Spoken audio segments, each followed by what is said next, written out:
দাঙ্গা লাগানোর উদ্দেশ্যে সংবাদ মাধ্যমে উস্কানিমূলক বক্তব্য দেওয়ার জন্য ব্যারাকপুরের প্রাক্তন সাংসদ অর্জুন সিংয়ের নামে জগদ্দল থানায় অভিযোগ দায়ের করেছেন ভাটপাড়া পৌরসভার ২৯ নম্বর ওয়ার্ডের কাউন্সিলর অভিমন্যু তিওয়ারি। গতকাল সংবাদ মাধ্যমে অর্জুন সিং বলেছিলেন যে মুখ্যমন্ত্রী মমতা বন্দ্যোপাধ্যায় জিহাদিদের সঙ্গে হাত মিলিয়েছেন, সেই কারণেই তার এই অভিযোগ। এই বিষয়ে আগামী ৩০ ডিসেম্বর অর্জুন সিংকে জগদ্দল থানায় ডেকে তার বক্তব্যের ব্যাখ্যা চাওয়া হবে। সদুত্তর না পাওয়া গেলে তার বিরুদ্ধে গ্রেফতারি পরোয়ানা জারি করা হবে বলে পুলিশ সূত্রে জানা গিয়েছে।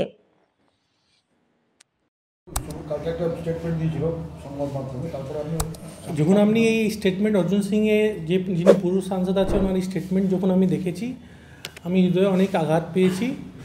আর আমাদের যিনি সিএম আছেন, একটা সাংবিধানিক পোস্টে উনি বসে আছেন, আর ভারতবর্ষে বর্তমান সময়ে নিজের ক্ষমতায় আসার উনি একমাত্র মুখ্যমন্ত্রী। ওনাকে নিয়ে এই রকম ফলস অ্যালিগেশন দেওয়া হচ্ছে, এটা আমি মানতে পারছি না। অ্যাজ আ কমন ম্যান আমার এটা জানা অধিকার আছে কি অর্জুন সিং কোন বেসিসে ওনার উপরে এইসব মিথ্যা অভিযোগ করছে।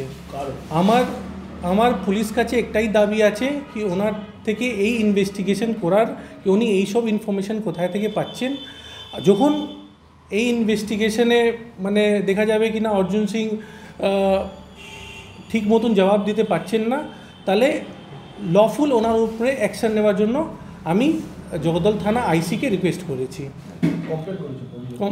ওইটাই কমপ্লেন করেছি। হ্যাঁ,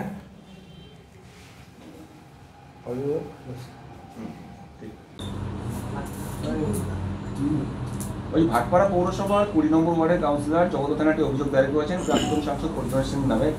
তিনি দাঙ্গায় একটা উস্কানিমূলক মন্তব্য করার জন্য কি বলবেন? সংবাদ মাধ্যমে উস্কানিমূলক মন্তব্য করছেন, এটা তো বাস্তব যে অর্জুন এই মুহূর্তে যে ধরনের মন্তব্য করছে সেটা দাঙ্গা ফাসাদ লাগানোর একটি মন্তব্য।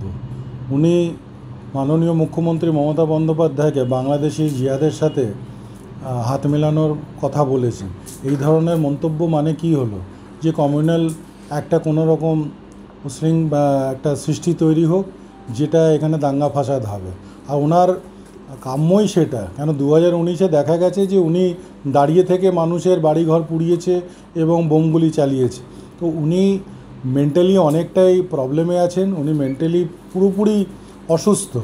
সেই জন্যে এই ধরনের উল্টো পাল্টা কথা বলে উনি সমাজের মধ্যে একটা বিশৃঙ্খলা আনার চেষ্টা করছে।